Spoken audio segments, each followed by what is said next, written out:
Hey guys, I'm Therapy Through Pixels and I love watercolors. They're my favorite art medium. Today, I wanted to share my love of them with you. In this video, I'll be walking through everything you need to know to get started with watercolors, along with a step-by-step guide on how to paint your first portrait using cheap and easily accessible supplies. This will be a fun way to get some hands-on learning for basic stuff like watercolor paint and tools and techniques. So why watercolors? Well, they're very fun to use and they're unlike any other art medium out there. You can get some really cool looking effects with them that are very hard to replicate with other types of paint, even digitally. Watercolors have a low floor but high ceiling. This means that it's easy to get started with them, and you'll continue to get better and better for a long time to come. They are versatile, and you can paint a broad range of subjects with them. And there are lots of fun and unique techniques that no other medium has. Finally, they make fantastic pairings to just about every other type of art media. They can be used with color pencils, with crayons, with ink. They can be used as underpaintings for gouache. You can even throw salt on it. Yes, I said salt.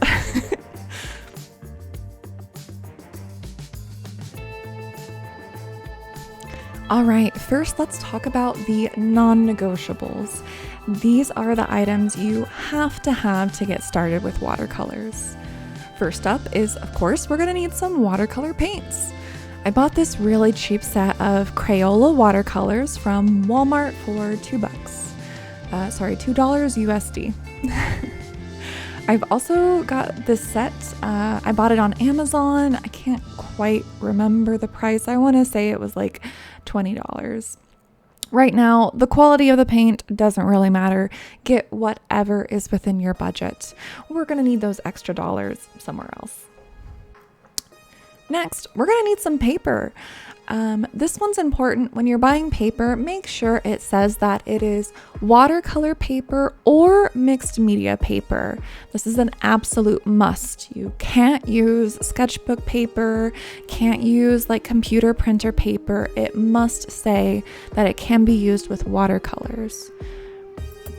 You can get a pretty cheap pad of this at Walmart for about $5, but if you have extra money left over, this is where you want to spend it.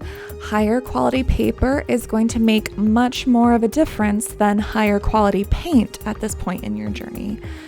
How do you even know if the paper you're buying is good quality or not? Well, it's actually pretty easy. So you want to look at the front of the package for a number like this. It has a number and then it says grams per meter squared. This is kind of like the thickness of the paper. We're going to want pretty thick paper because we're going to be throwing a lot of water on this thing. The closer this number is to 300, the better. If the package does not have any info, I would avoid that. Now, I don't know if you've ever had the pleasure of trying to paint with that little brush that comes in the Crayola set, but stay away from this thing. We do not want to use this. So definitely pick up a brush set. They are also pretty cheap. I used this Transon watercolor paintbrush set from Walmart that ran me about $12. I've used them forever. Like, the words on the brush are starting to fade by now. I also saw some sets that were in the $5 range. You want to look for brushes with longer bristles so that they can hold on to more water. More on why that's important later. It's nice to have a set that includes a small brush for detailing, but you can get some pretty good details even with a bigger brush. You're also going to need a pencil, a cup of water, and a paper towel or a napkin. All right, let's move on to some optional items now. None of these are necessary, but they can help. Once we start painting, your paper is going to start to buckle. It's going to get wavy. Better quality paper can help here, but so can securing the edges of the paper to something so that it stays flat while it's drying. If you're painting with one piece of paper on a table, it can be helpful to have some masking tape that can hold down the edges, and then it can be removed pretty safely, depending on the tape and depending on the type of paper. Or if you're using something like a watercolor journal, you can use binder clips to hold down the edges. All right, this is carbon paper, and it can be really helpful when transferring your drawings, like from your sketchbook to the watercolor paper. I'll be talking more about this later. Again, this is not necessary. It's just a nice quality of life kind of thing to have, and it's pretty cheap, but we've got some hacks for this one. Next, another optional item here. We are literally going to be waiting for paint to dry at some parts of this tutorial. So some watercolor artists use hair dryers to speed up the drying process. All right, let's get started. I have some line art that I'm going to be using for this tutorial. I put the file in the description, and you are more than welcome to print it so that you can follow along with me, or you can draw a copy of it, or you can just make your own line art and follow along with me using that. Step 1, we are going to carefully transfer our line art to our watercolor paper. We'll talk about how to do this, but first, I have a tip. So tip number 1, avoid using an eraser on the watercolor paper. This is pretty important. Watercolor paper is very fibrous. Think of this paper as having a very delicate weave. Erasing is going to tear up the paper, and it will create these kind of blotches whenever you paint over it. So as we go through step 1, please keep in mind that whatever we're doing in step 1, we want to make sure we are avoiding using an eraser. All right, let's talk about some different ways we can get this line art onto our watercolor paper. The first is a pretty classical way. It's called light transfer.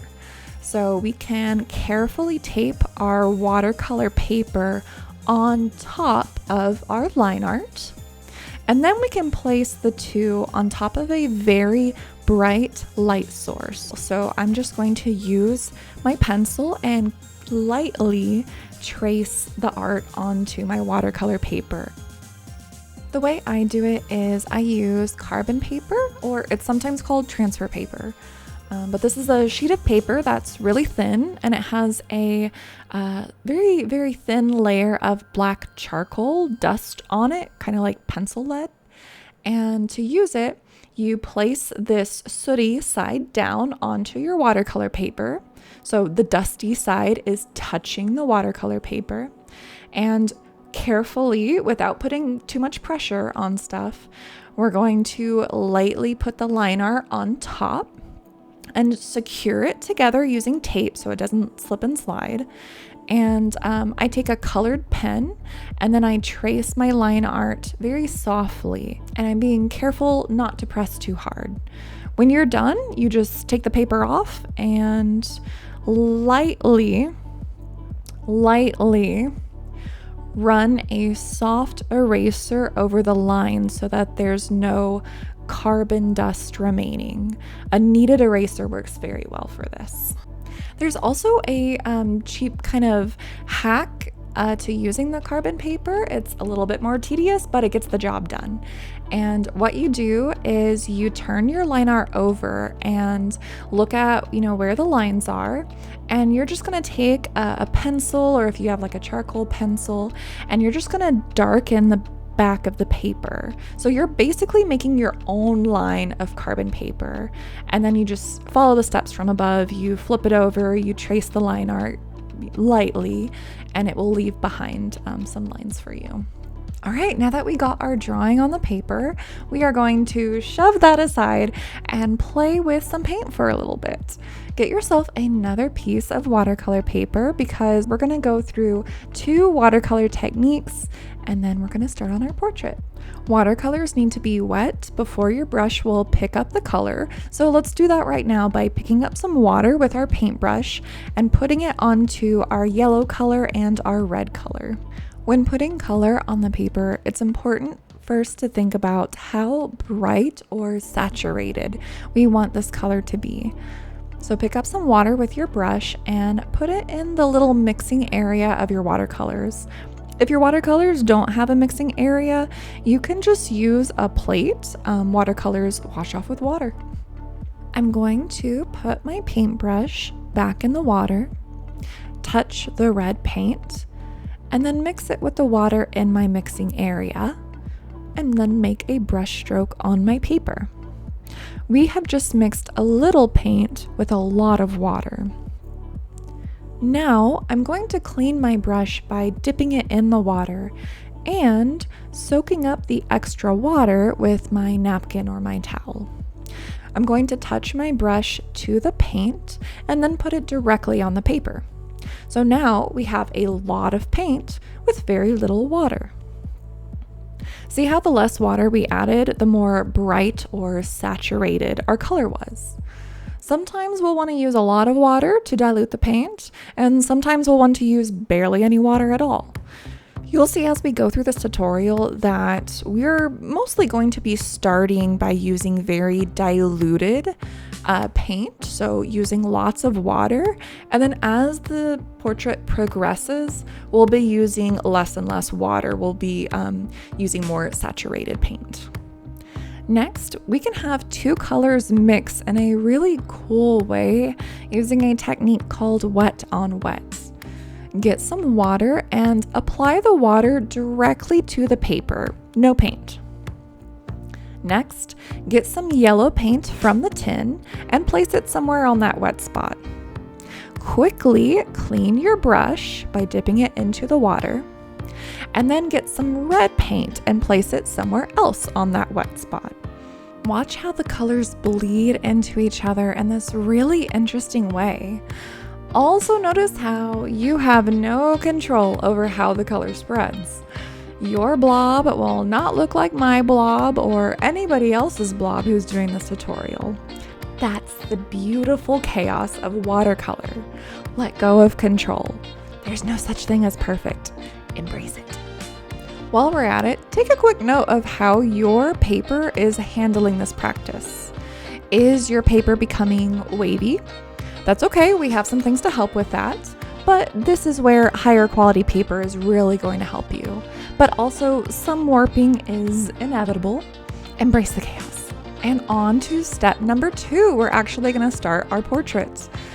Tip number 2, have a spare sheet of watercolor paper to the side so that you can test out the colors you're mixing and see if you like them. You can use the watercolor paper that we just practiced on. You're going to see me do this pretty often throughout the tutorial. For step number 2, we will be prepping 3 colors for this step. Create 3 little pools of water, like this, in your mixing area. For the first pool of water, we'll have some slightly watered down yellow. For the second, we'll have some slightly watered down red. For the third, I'm doing a really watered down mixture of red, yellow, and brown to make a Caucasian skin tone. You can experiment with adding more red or more yellow or more brown to get the skin tone that you would like for your portrait. We are going to need a lot of this color. Don't forget to test your mixes on your practice piece of paper. Step number 3, we're going to paint the skin of the face using the wet on wet technique that we learned earlier. A tip for you, tip number 3, this step is time sensitive, so have everything ready to go and work quickly before the water dries. I suggest watching me do this first and then rewinding and doing it alongside me. First, we'll be wetting the entire face except for the hair and the eyeballs. I will be dipping my brush into the water and brushing the water directly onto the face. Again, avoiding the hair and eyeballs. I'm going to go directly over the eyebrows. While I'm doing this, I'm paying careful attention to how much water I'm using. I don't want any pools of water to form. If they do, I'm just going to use my brush to spread that water around. If you've already put a lot of water on the face and you're still seeing pools of water, grab your napkin or your towel and just kind of mop them up a little bit. I'm going to quickly dip my brush into the skin tone mixture that we made and spread it onto the wet face. This step doesn't matter much, so just get it over quickly. Then clean your brush. Clean your brush. Next, I'll take the yellow mixture and dab it right here at the eyelid. I thought it was a little too yellow, so I quickly added some of the skin tone to my yellow mix. I also put this yellow on the tip of the nose, at the corner of the mouth, and a diagonal strip on the throat. If it starts to bleed in a way you don't expect, let it. Embrace it. You're not creating the painting's creating itself. Yeah, that's right. All right, go ahead and clean your brush. Next, we're gonna take the red mixture and we're gonna dab it on the cheek, on the nose, on the lips, and towards the end of the eyelids. And then also a diagonal line down the neck. Don't stress too much about where.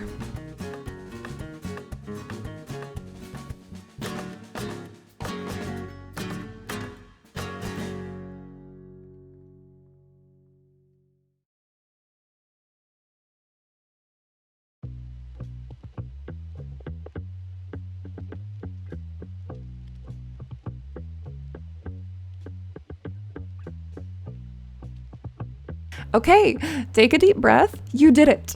Now step away. Step away. Do not mess with it. Let it do whatever it's gonna do. Even if you're unhappy with it right now, you might end up really liking it when it's finished. And it's worth following through with the painting so you can practice on other stuff. For example, maybe you don't like how the face came out, and that's okay. But keeping up with it will allow you to practice doing the hair and doing the shirt and things like that. Since we're waiting for paint to dry anyway, let's discuss why the hell we did what we just did. Let's take a look at these two pictures. You'll notice one of these portraits is more visually interesting than the other. The one on the right has more variation in skin tone. Even when going for a more stylized anime portrait, you can still vary the skin tone. Real faces have variation in their skin tone because some areas of the face have blood that's running closer to the surface, light might be bouncing off the planes of the face in different ways, yada yada yada. Skin color zones is a part of skin painting theory that can bring this realness to even stylized portraits like we're doing here. Here you can see one iteration of color zones. Typically, we will have yellow hues at the top of the face, red hues in the middle, and blue hues at the bottom of the face. We just did yellow and red for now, but definitely go out and experiment. Step 4, we're going to be painting highlights on the hair and adding a base color. This will be another time-sensitive step, so let's prep first. You can pick whatever color you want for this person's hair. I'm going to be using a yellow-orange color. Mix a lot of that color now. I'm going to make mine a little diluted, but a bit more saturated than what we just did. Next, we're going to make a highlight color. Find the color you chose for the hair on this color wheel and pick a color on that half of the wheel as your highlight color. Colors that are next to each other will blend very well with one another. Since I picked this yellowy orange color for my hair, I think I'm gonna pick a pink for my highlight color, and I'm gonna make that by mixing a very watery red.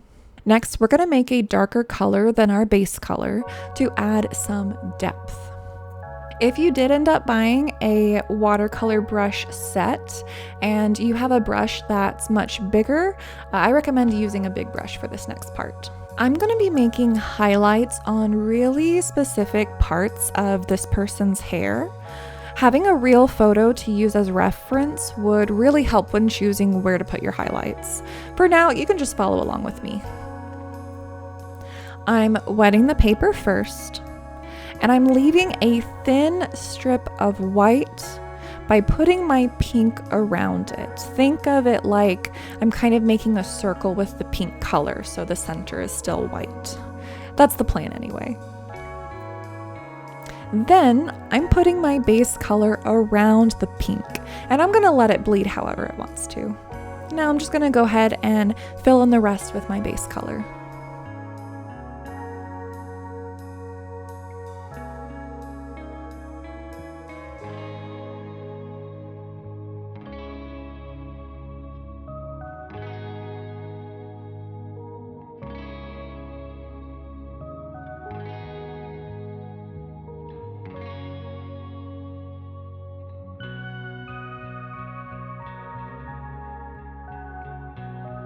Next, I'll be putting down the darker color.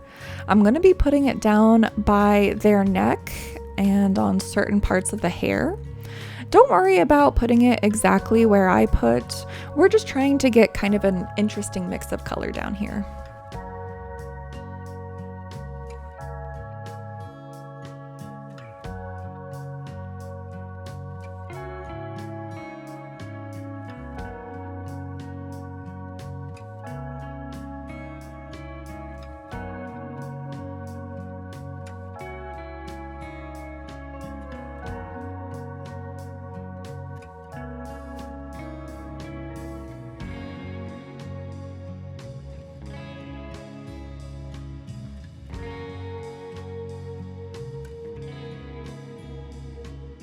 Okay, step away.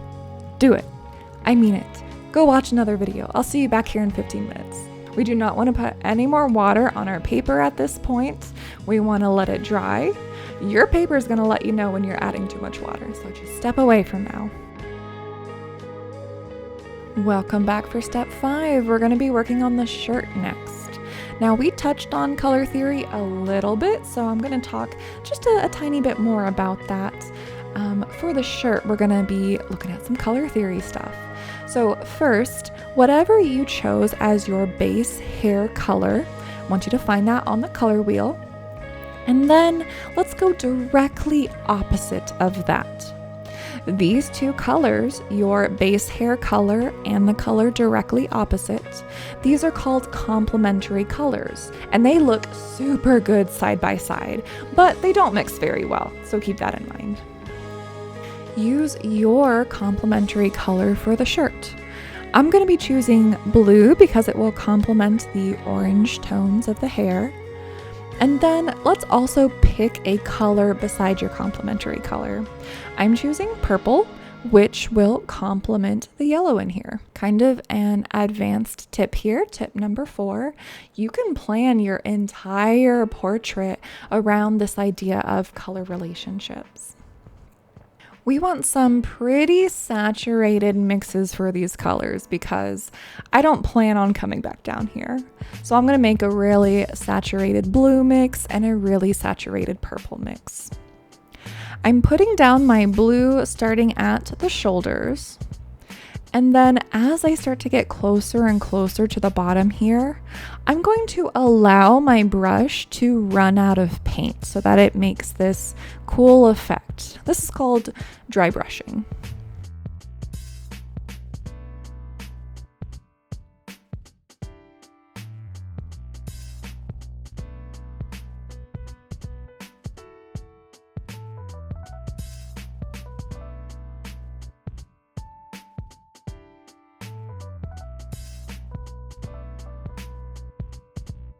And I'm going to use this opportunity to go ahead and paint the whites of the eye.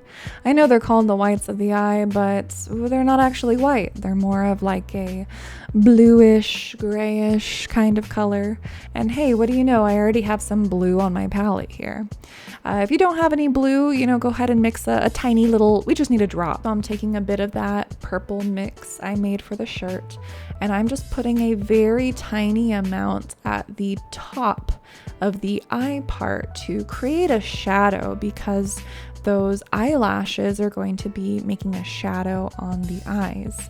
Now, I actually put a little bit too much paint on the right eye there. You can see it's a bit more darker than the left one, so that's a little bit of an accident on my part, but what the hell, I'm just rolling with it. All right, so before I move on to the next step, I'm kind of looking at how the face is, and I think I want a little bit more red on this person's face. I want them to look a little bit more like blushy and youthful. So I'm going to use the wet on wet technique once again to put down some watered down red. So I'll be putting some water down on the places I want to be more red, like some of the cheeks and the nose and the mouth. So I'll be putting water down on those areas, and then just dabbing the red paint in the center of that wet blob and allowing the red paint to spread naturally. All right, step number 6. Face shadows. I'm choosing a warm purple for my shadows. We can do some more color theory here for which color would look best for shadows. We might want to use a warmer color or a cooler color and yada yada yada. Really, just do whatever the hell you want, but do not use black for your shadows. Stay away. I'm outlawing it. You're not allowed, okay? You're not allowed. Stay away from black. It took me a really long time to mix up a shadow color I wanted to use for the face. I typically go for a, purple kind of color, but I'm unfamiliar with the Crayola watercolors. I mean, it's been a hot minute since I've used them, and I've certainly never used them to do a portrait like this, so this was a bit of a learning process for me, and I went ahead and kept the footage in here just so you can see me struggle, and kind of see how I experimented with mixing, how, if I didn't like it, I went ahead and got rid of it and tried again. Trial and error, right? I eventually settled on using a bit of a brown mix I had with a little bit of blue and red. I think I went with, I can't even remember. I was a little, I was in a flow state when I was mixing all this, sorry.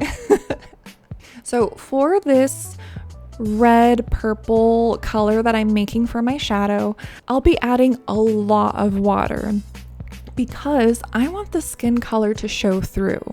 This is known as glazing, where you'll be able to see layers and layers of colors on top of one another.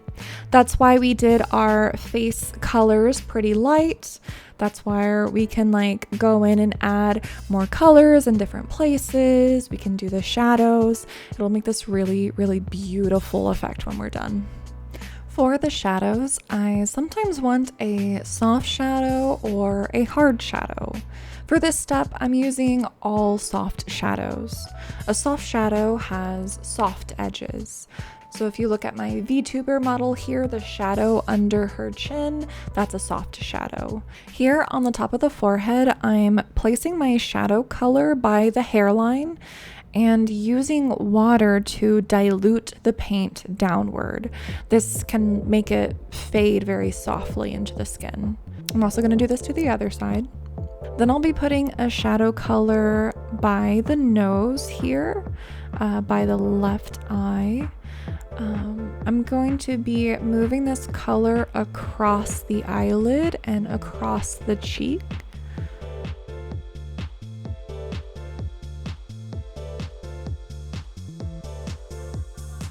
I'm also going to make a shadow under the nose, and I go in to work on the lips, but I don't like how it turns out, so I take my paintbrush and I clean it and dab it on my paper towel so that it's kind of dry, and then I just mop it up and try again.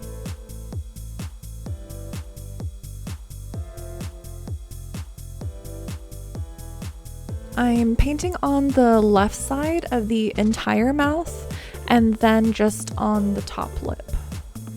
Next, I put a shadow under the lower lip, and I'm gonna curve it around the chin and let the shadow bleed in to the bottom of the cheek.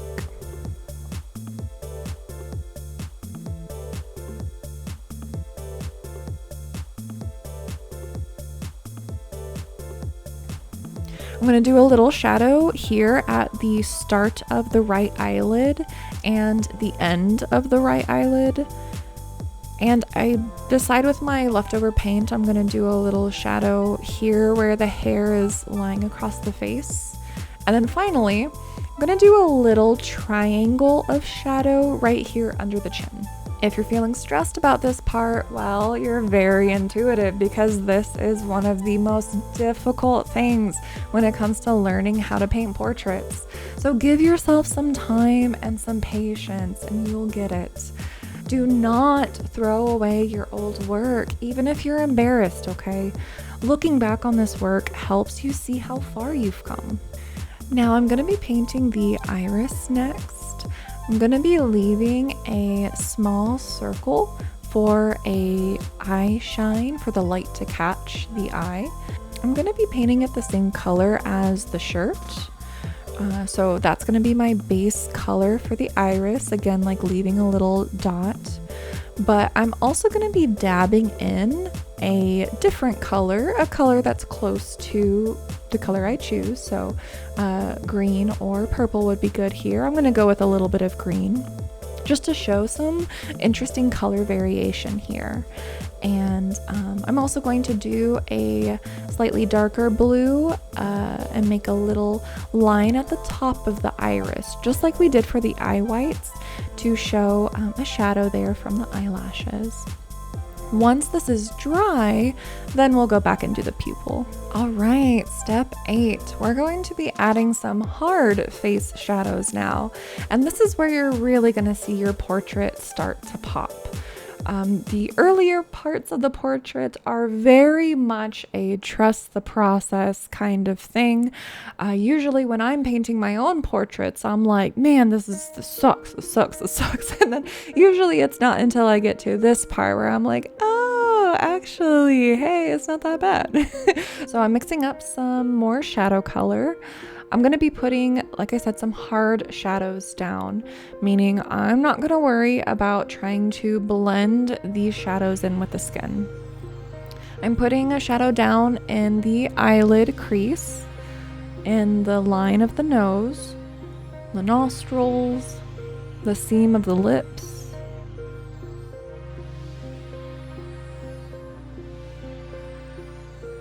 under the lower lip,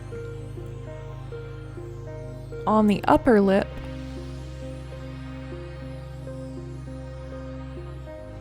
and the triangle under the chin, which I actually decide to make a soft shadow.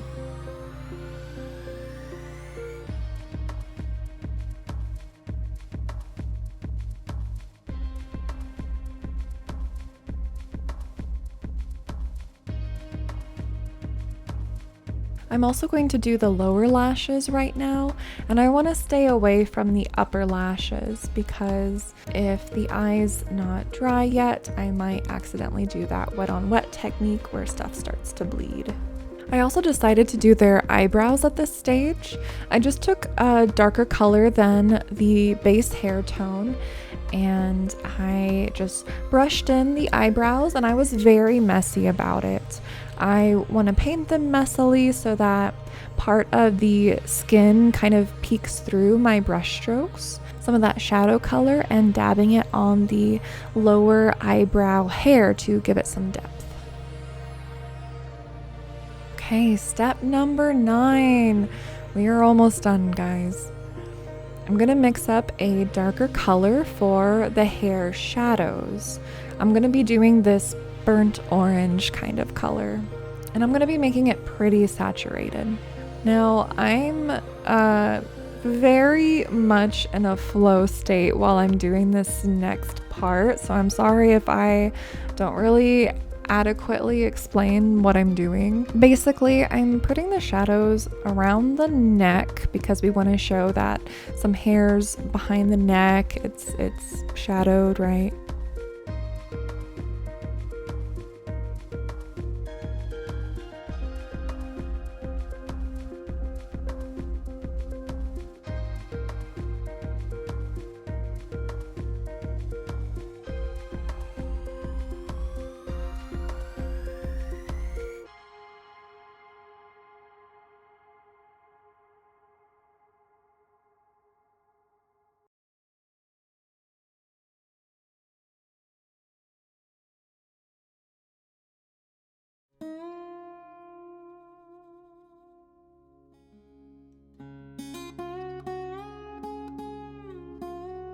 Putting down shadows to show the separation of these hair chunks.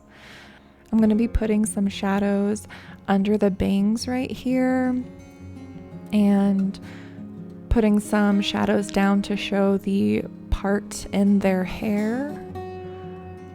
Now, you might notice I'm putting down some of the shadows where the pencil marks are, but we don't want to completely trace the pencil marks with the shadow color. So you'll notice I leave alone like the top left of the hair where I think, some light might be coming down, stuff like that.